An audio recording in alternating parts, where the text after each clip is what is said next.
you back to the rest of the game. Can the Niners actually slow down this Chiefs offense? Tyreek Hill, Travis Kelce.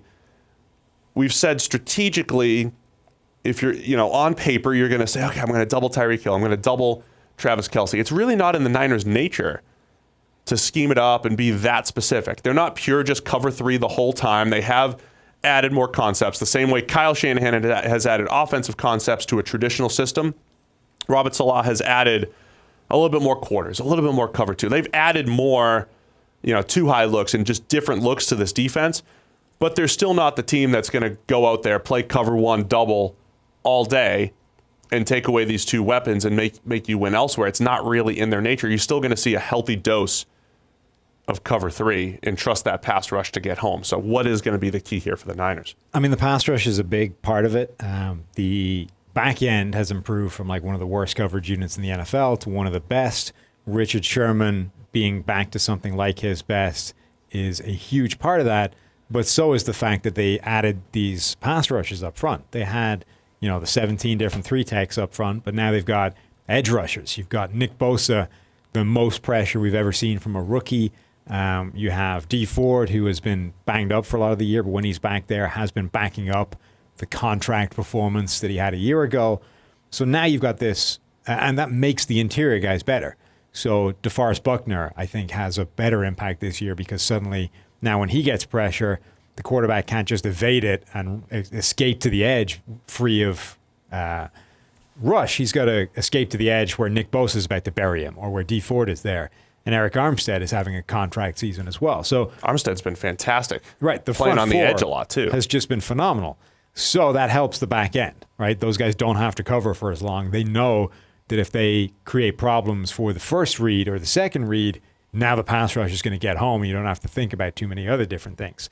What is interesting, though, is just the sheer speed on the Chiefs' offense. Not just Tyreek Hill, who's maybe the fastest player on offense in the NFL, but Mecole Hardman, Travis Kelce is one of the fastest tight ends in the league. They just have speed everywhere, and that inherently is hard to cover up.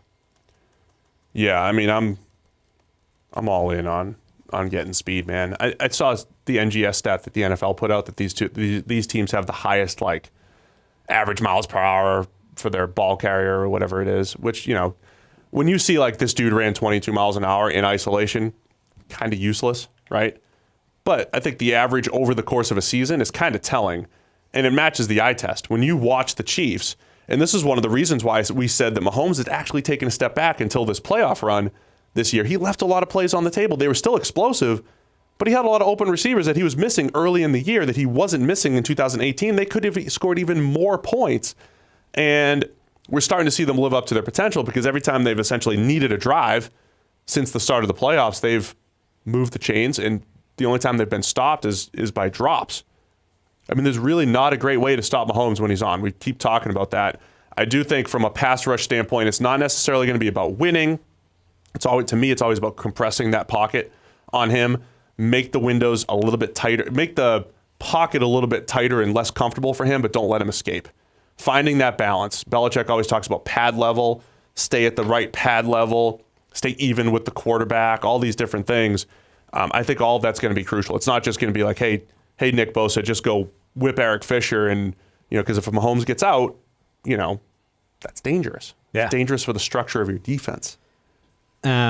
Richard Sherman, I think, is one of the keys to this game because he was our number 1 graded cornerback over the season. His numbers are spectacular. The guy allowed 227 yards all season. There are cornerbacks that gave that up in 2 weeks. Yeah. So he's been incredible at that. But if you go back to, the last time these two teams played, he was basically toasted deep by Tyreek Hill, ended up getting back and, let's say... Devontae? No. The last time these two teams last played. time. Okay, sorry. Yeah. Ended up sort of diving pass breakup in the end zone. Oh, right. That probably got there too early. Right. But wasn't called, that kind of thing. Yeah.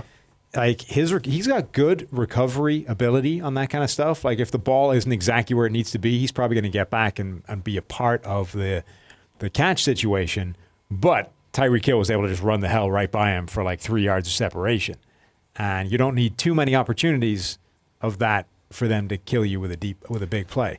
We talked about that on Monday. Like, if you're the Chiefs and knowing how much Sherman, make sure that he doesn't get beat on the deep ball. Do you just run a whole bunch of curls and comebacks underneath him? And there's an underneath zone defender a lot of times in cover 3 that's taking that away. But do you, instead of hide, a lot of teams hide their number one, do you say, Tyreek, go get Sherman because he's that long-limbed corner that Tyreek can have success against? I think that's the way to exploit Richard Sherman. He kind of struggles more against these short, shifty, fast receivers than the other type.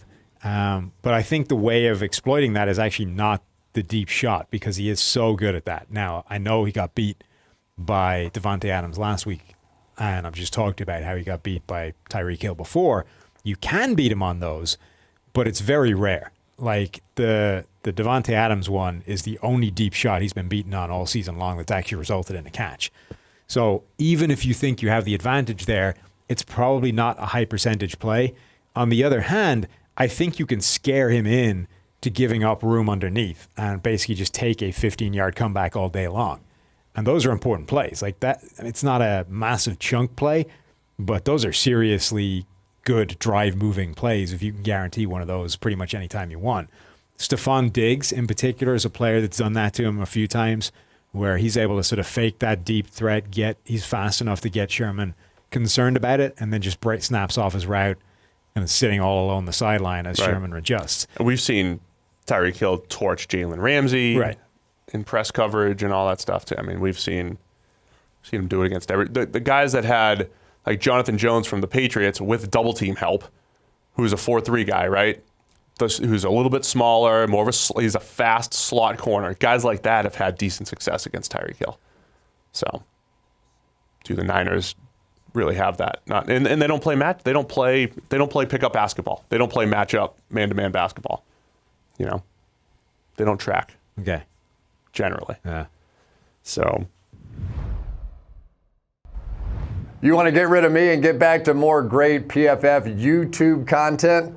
All you have to do is push that button right there and subscribe. Thanks for watching.